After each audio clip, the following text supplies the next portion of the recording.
we are finally going to get to the sale of the Boston Celtics.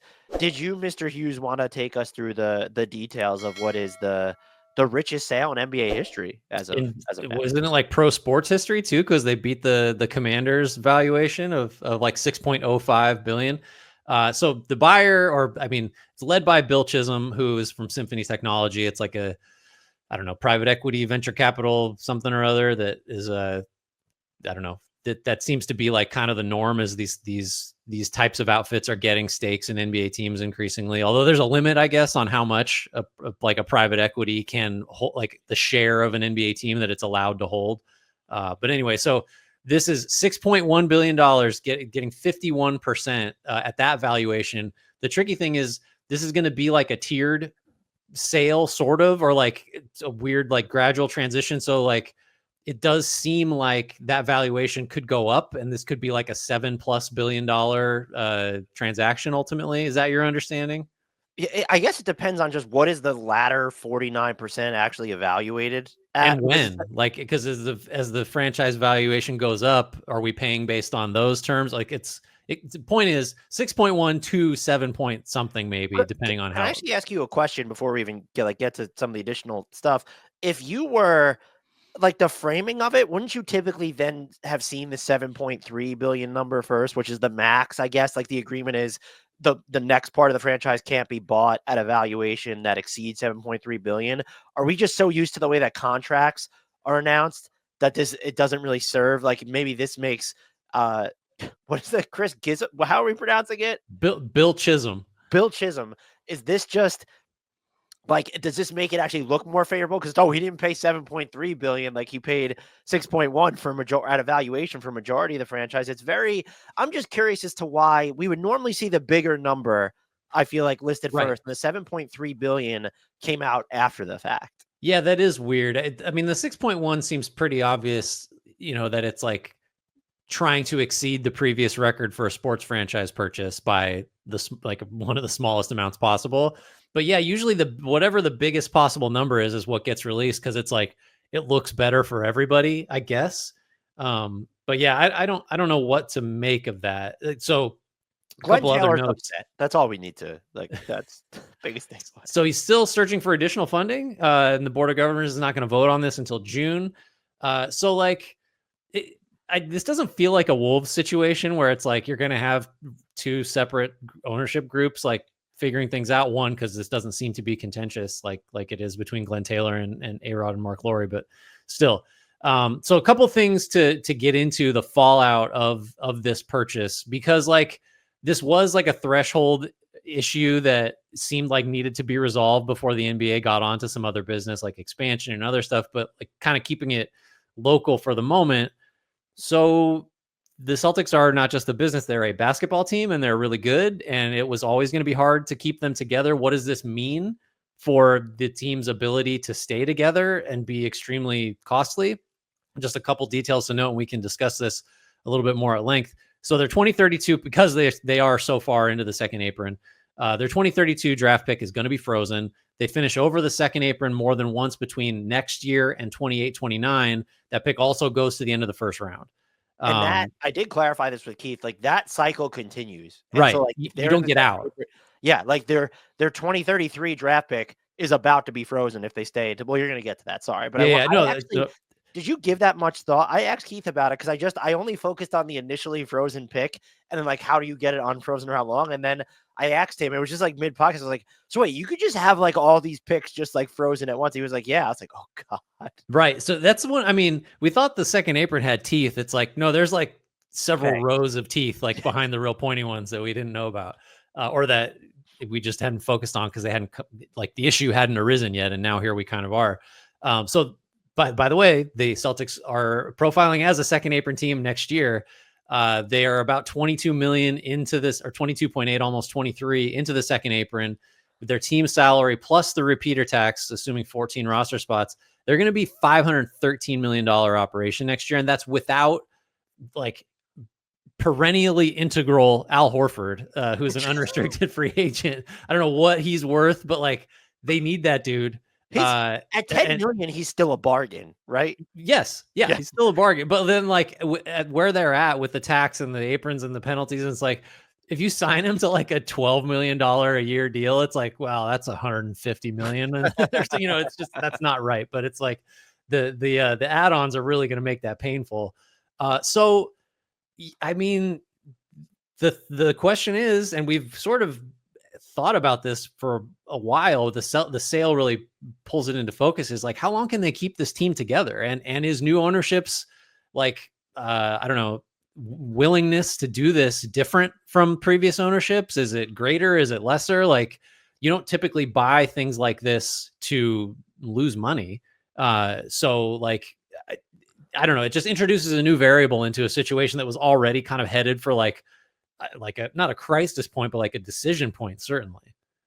Yeah, it's fascinating because I think you gravitate towards that $500 million number.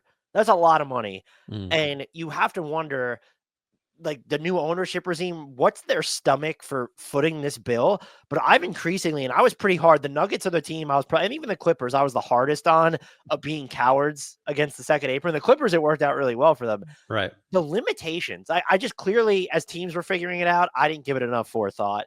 I was wrong. I apologize, or maybe I'm not sorry. Who knows? But like the limitations here of just if you the Celtics are going to be an excellent litmus test, I think, for how long teams are willing to pay, because it's not just about paying. You're paying for this roster while working within these insane limitations when it comes to bettering. You're like, they could keep Al Horford, just continue to pay this. Okay, you're fine through next season, but now it's Kristaps Porzingis is going in the final year of his contract and is banged up a lot. Drew Holiday has not looked so great here. I wanted to ask you, that 22.8 million, it's a big number in a vacuum. Could you see a scenario in which they try to get out of the second apron this offseason? And the two players I look at, I know a lot of people will gravitate towards Jaylen Brown. It's kind of a Drew Holiday or Kristaps Porzingis situation where can you trade that one player for someone who is making, less than half of that?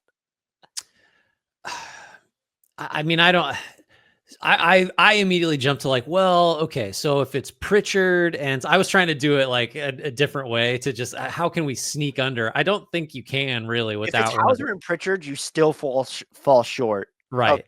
like ducking it. And then it's, well, now we've obliterated like two of the top 8 spots in our rotation are just gone. Yeah, it's like I don't know. I think if I'm a fan, I'm just like, yeah, let's continue, please. I don't care. Like, just spend the Right. money. You just bought this thing. But yeah, like, so I don't know the answer to that. If you're asking me to choose, like, do they dump Porzingis or Holiday or Brown? It's like, I think you can make a case for all those guys. Brown obviously offers by far the most potential savings, and I guess you could make the case that like you still have Tatum. And like if you lose Holiday or Porzingis, you lose these different dimensions. I don't know. I think like the boldest move would be to make Brown the guy. Just and try and sort of divest him into like 2 or 3 players that make, or 2 players that make 30. Yeah. You get maybe, you're not better, but you're maybe deeper, and you add some flexibility that you would have lost by continuing to pay as much as they were in salary and tax. But like, yeah, I don't know. Maybe the decision gets simpler if like Holiday slips again next year, or if like he has a terrible playoffs, then it's like, well, okay, so we're kind of at the end of the road on this. But even if it's Holiday or Porzingis, the savings doesn't seem like that would like offset how much you're losing from like a competitiveness perspective. Cause like both those guys matter so much, and like maybe not Holiday so much, but Porzingis's deal is like, it feels like under market, or like close to it for what he provides in the games that they really need. So yeah, I don't know. I would say, before I throw it back to you, like the last CBA, didn't include a hard cap, but what we're seeing, I think now with the severity of these upcoming penalties specifically, is like the effect is really similar. Like there isn't a true hard cap, but it's like the deterrent factor is so strong that it's like about as close as, and like owners did this, I think, to like police themselves, like so like kind of mission accomplished on that front, because if a team as good as Boston is like we're discussing well, how are they going to get cheaper?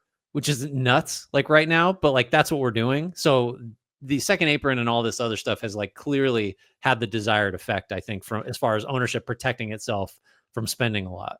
I will say, and I'm not even looking, we're looking at it through the lens of how do they get cheaper because they want to unlock these limitations that are on them. I am curious though, when does this start really materially affecting how much players are being paid? The superstars are the superstars, but like I don't think we've already seen like some of the mid-run guys get squeezed. Mm-hmm. I think that's going to still get worse and worse. That was one of my Yeah.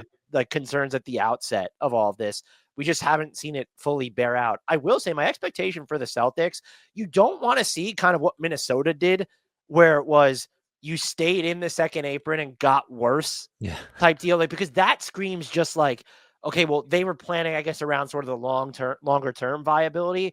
I'm going to follow. I actually very quickly, how much do you think these playoffs will inform how they might approach the offseason? Because that might, what would need to happen for them to look at? I'm approaching this from saying I think they are not going to reconcile with the second apron of it all until next summer. Kristaps Porzingis comes off the books. Maybe Al Horford will have been on a 1+1 at that point or just a 1-year deal.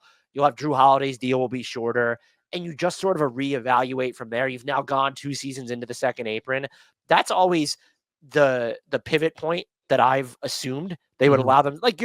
That's why I think they're going to be a good gauge, is because you can just keep this core together, White, Brown, and Tatum. And if people stay relatively healthy, you have to like change out some depth pieces around them. Like this team will be an Eastern Conference contender for a while. But like what needs to happen in the playoffs for maybe them to accelerate that timeline from, again, I'll say purely a competitive, the money matters here. And that's what you don't want to see with any new ownership, is you don't want to see this sale, like the Celtics change hands and they're looking to cut costs, and this just becomes a casualty of that. If you're looking at this from a logistical perspective of being able to stay good for as long as possible, but still maintaining the tools to make changes as you need, is there any reasonable outcome in the playoffs that would convince you the Celtics have to accelerate the dissolution of this exact core? I really don't think you're gonna be able to do both of the things you're talking about. I don't think the system is set up that way. So to answer the specific question, you'd certainly, if they win the title, it's like you can't break this team up. You would think, like, although I think the 2011 Mavs kind of just like let Tyson Chandler go, and like, so there's some precedent for winning teams to, now the circumstances were very different then, but like it doesn't guarantee. Sometimes in a weird way, winning a title can like provide some cover for like, all right, we got that, so now we have to like go back to reality. I think if they win it, you don't touch it. You just keep paying what it costs. If you get, now Cleveland's look shakier, but like if you get smoked by the Cavs in the conference finals, I don't know, you might, and like Holiday looks old or Porzingis doesn't stay healthy, like then maybe that's all it would take. I think if you make the finals, unless like say the Thunder just absolutely blow your doors off and it's clear like, oh, these are teams on 2 different levels, like even making the finals like should be enough, I would think. But like those are high bars. Like crazy shit can happen. You might lose in the second round because, I don't know, Tatum goes cold and like Brown sprains an ankle or whatever. Like it's not out of the realm of possibility, I would say. But it's just like a reasonably expected amount of success should insulate the Celtics from, stripping parts off. And I don't think that really changes. Like, I don't know that this sale changes anything other than the fact that it's just maybe an additional unknown or curveball. It does feel like it maybe increases the uncertainty of the offseason a little bit more. I just don't, Sure. I wouldn't expect it to be seismic.